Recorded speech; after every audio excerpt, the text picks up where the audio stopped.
Bismillahirrahmanirrahim. Kami dari kelompok 6 mata kuliah Filsafat Sejarah akan membahas mengenai pemikiran sejarah Arnold Toynbee, Collingwood, dan Jean-Paul Sartre. Adapun anggota kelompok ada Adi Falur Rahman, Ahyani Nurrahmi Hakim, Boma Wirasundana, Diah Aisyah, dan Elsa Citra Agustia. Di sini saya akan mempresentasikan mengenai pandangan filsafat sejarah dari sudut pandang Arnold J. Toynbee. Arnold J. Toynbee lahir pada 14 April 1889 di London. Nah, beliau ini adalah anak dari ayah bernama Henry Falvey Toynbee dan seorang ibu bernama Sarah Edith Marshall yang merupakan sarjana ofisial di bidang sejarah dari Universitas Cambridge. Nah, Toynbee ini mempunyai konsepsi filsafat sejarah, di mana beliau mengemukakan bahwa konsepsi kontemporer terbaru tentang ide daur-daur kultural.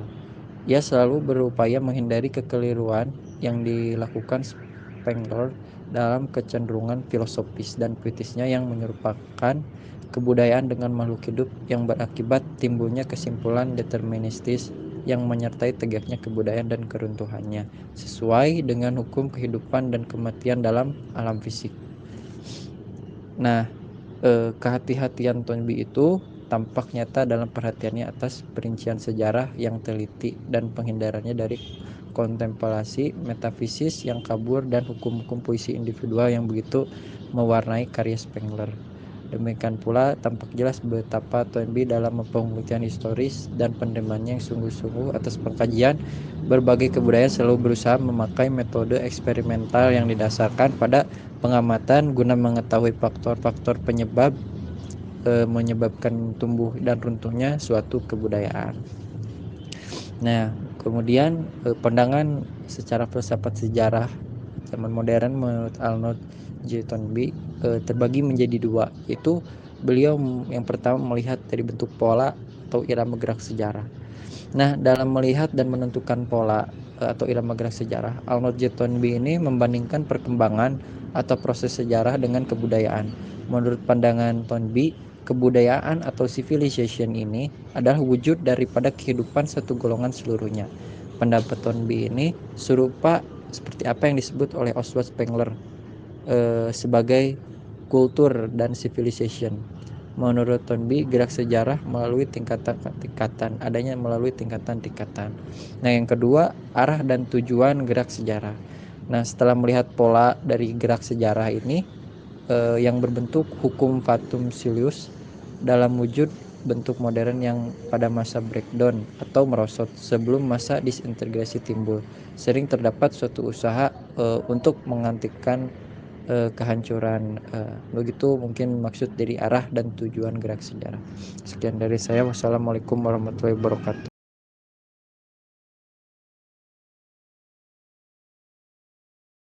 Robin George Collingwood.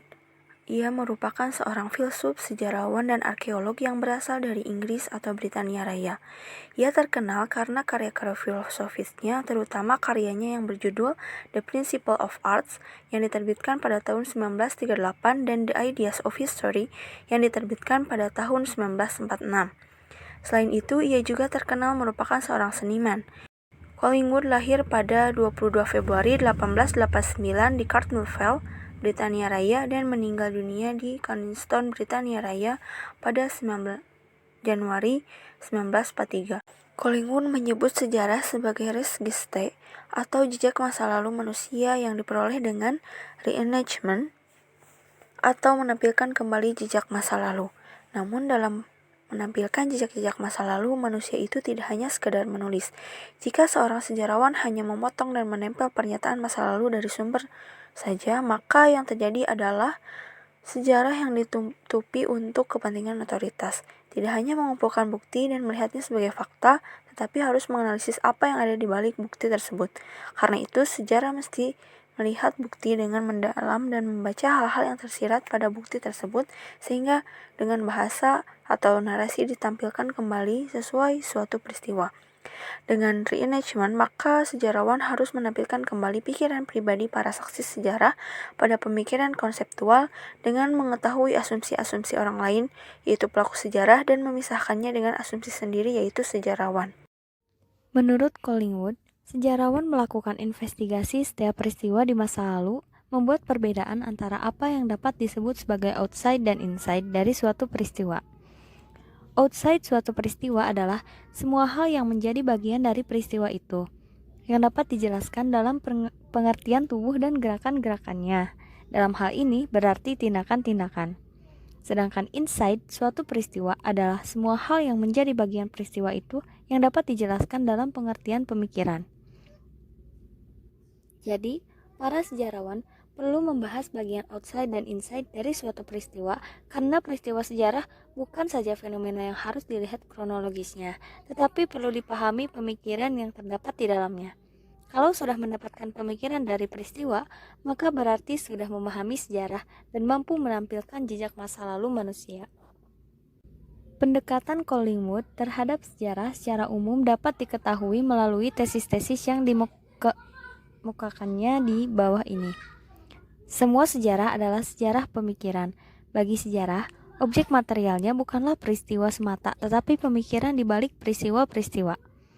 Collingwood menggunakan dua contoh, yaitu sejarah politik dan sejarah militer. Baginya, sejarah politik adalah pemikiran manusia yang terlibat dalam pekerjaan politik seperti pengambilan kebijakan, perencanaan pelaksanaan kebijakan, apa saja yang dapat digunakan untuk mengatasi pihak yang tidak menyetujui suatu kebijakan, dan seterusnya. Sejarah militer baginya bukanlah deskripsi tentang latihan yang panjang dan melelahkan, medan pertempuran yang dingin, korban-korban yang berjatuhan, tetapi adalah pemikiran tentang strategi dan taktik yang berujung pada pertempuran. Yang kedua ada Jean-Paul Sartre. Beliau adalah filsuf dan penulis yang lahir di Paris, Perancis pada tanggal 21 Juni 1905. Dalam kehidupannya, Sartre banyak diasuh oleh sang kakek, sehingga banyak pemikiran sastra yang diwarisinya. Walaupun Sartre pernah dibaptis dan dibesarkan di lingkungan Katolik, namun dia mengakui dalam bukunya Lesmos yang terbit pada tahun 1964 bahwa sejak usia 12 tahun dia tidak lagi percaya adanya Allah. Dan seakan-akan kesusastraan menjadi agama baru baginya. Pada usia 8 tahun, Sartre sudah memutuskan untuk ingin menjadi pengarang besar, yang bagi dia saat itu adalah pengarang yang misunderstood, atau yang salah dipahami sidang pembaca. Berkaitan dengan pemikiran Sartre, titik tolak filsafat menurut Sartre tidak bisa lain daripada cogito, atau kesadaran yang saya miliki tentang diri saya sendiri. Dalam hal ini, Sartre mengakui kebenaran Descartes, tetapi filsuf abad 17 ini menurut Sartre langsung menafsirkan cogito sebagai suatu cogito yang tertutup, sehingga cogito yang terpisah dari dunia dan terkurung dalam dirinya. Untuk itu kemudian Sartre memasukkan pandangan Husserl yang menyatakan intensionalisme merupakan ciri khas kesadaran. Menurut kodratnya, kesadaran terarah kepada yang lain dari dirinya. Walaupun menggunakan pendekatan Husserl, namun Sartre beranggapan bahwa fenomenolog itu tidak memberikan penjelasan yang memuaskan tentang adanya fenomena-fenomena. Permasalahan yang dirasa ganjil dalam pandangan Husserl menurut Sartre adalah apakah adanya fenomena-fenomena juga merupakan fenomena atau tidak. Bagi Husserl, adanya suatu objek tidak berbeda secara prinsipal dengan tampaknya objek itu. Husserl berhenti pada esensi atau eidos, tetapi dengan itu dia tidak pernah mencapai adanya suatu objek. Sartre berkeyakinan bahwa ada merupakan syarat bagi tampaknya sesuatu. Ada itu selalu bersifat transfenomenal. Kalau orang tidak mau menerima ini, maka mau tidak mau ia akan jatuh pada idealisme karena telah menggantungkan ada pada subjek. Atas dasar itu, kemudian Sartre mempertanyakan tentang apakah yang dapat dikatakan tentang adanya kesadaran. Sudah diketahui bahwa kesadaran itu bersifat intensional. Menurut kodratnya, terarah kepada dunia. Hal itu dirumuskan oleh Sartre dengan kesadaran akan dirinya. Berada sebagai kesadaran akan sesuatu. Kesadaran adalah kesadaran diri. Tetapi kesadaran akan dirinya tidak sama dengan pengalaman tentang dirinya, mengambil dirinya sebagai objek pengenalan. Cogito bukanlah pengenalan diri, melainkan kehadiran kepada dirinya secara non-tematis. Karena alasan itu, kata akan oleh Sartre ditulis dalam tanda kurung. Jadi harus dibedakan kesadaran tematis dan kesadaran non-tematis. Kesadaran akan sesuatu dan kesadaran akan dirinya.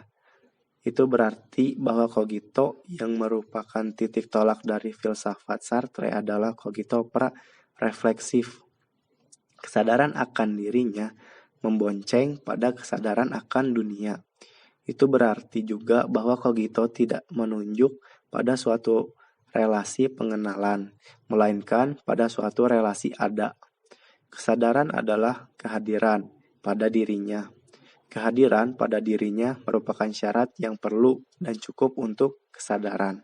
Dari sini terlihat penolakan Sartre terhadap subjek transendental atau aku absolut seperti diterima oleh idealisme.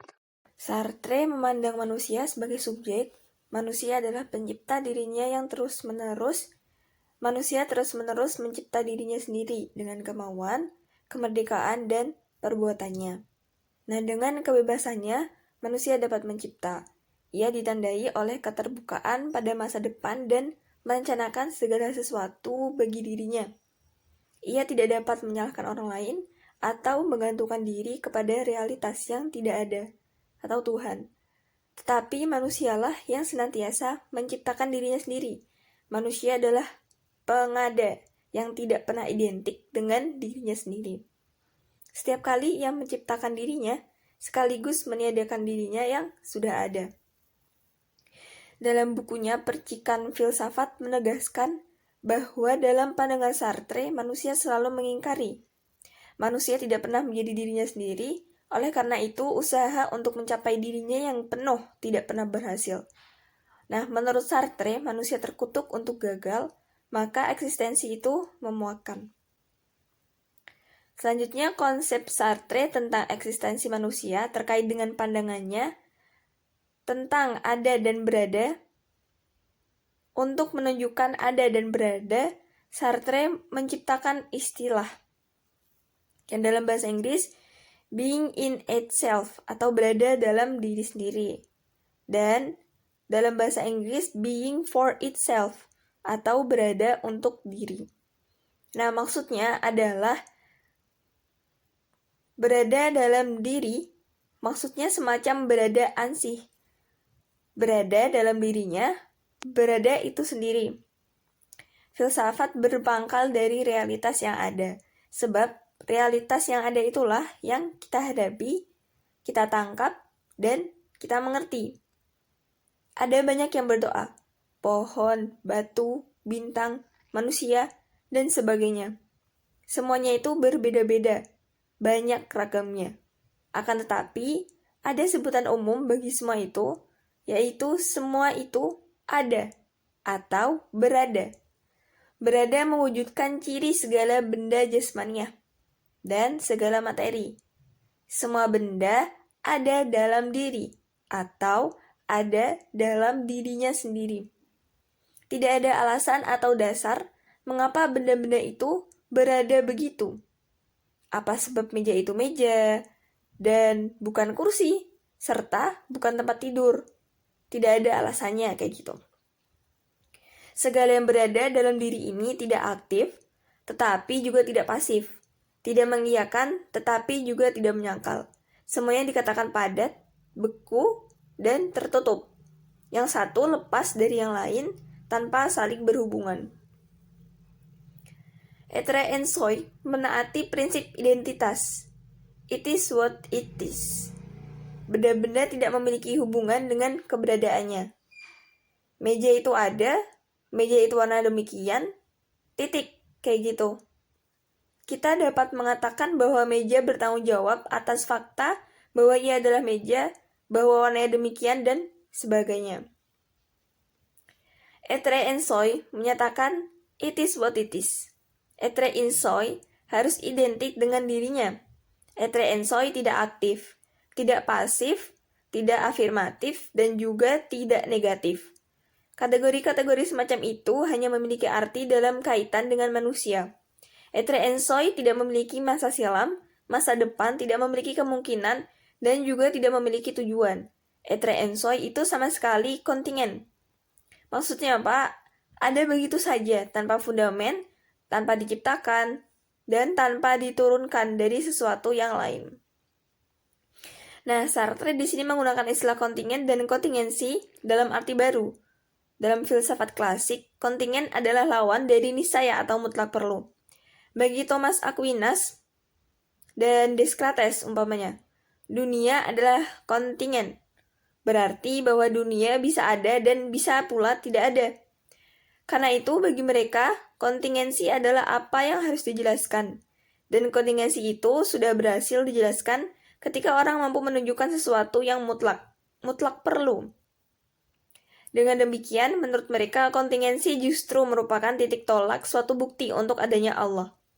Dunia adalah kontingen. Bagi mereka berarti kita hanya mengerti adanya dunia jika kita menerima suatu penyebab yang mutlak perlu, yaitu Allah. Tetapi bagi Sartre, kontingensi ialah apa yang tidak perlu dijelaskan. Kausalitas justru mengandaikan ada. Bagi Sartre, kausalitas adalah relasi yang ditambahkan manusia pada ada. Tetapi ada itu sendiri, ada begitu saja gitu. Kiranya sudah jelas bahwa di sini tidak saja tampak suatu arti baru bagi istilah lama, tetapi juga suatu pandangan menyeluruh yang sama sekali lain. Pandangan itu tampil pada halaman-halaman termasyhur dari novel La Nausée, Rasa Muak, yang melukiskan pengalaman Roquentin dalam taman kota. Di situ sudah digunakan istilah kontingensi.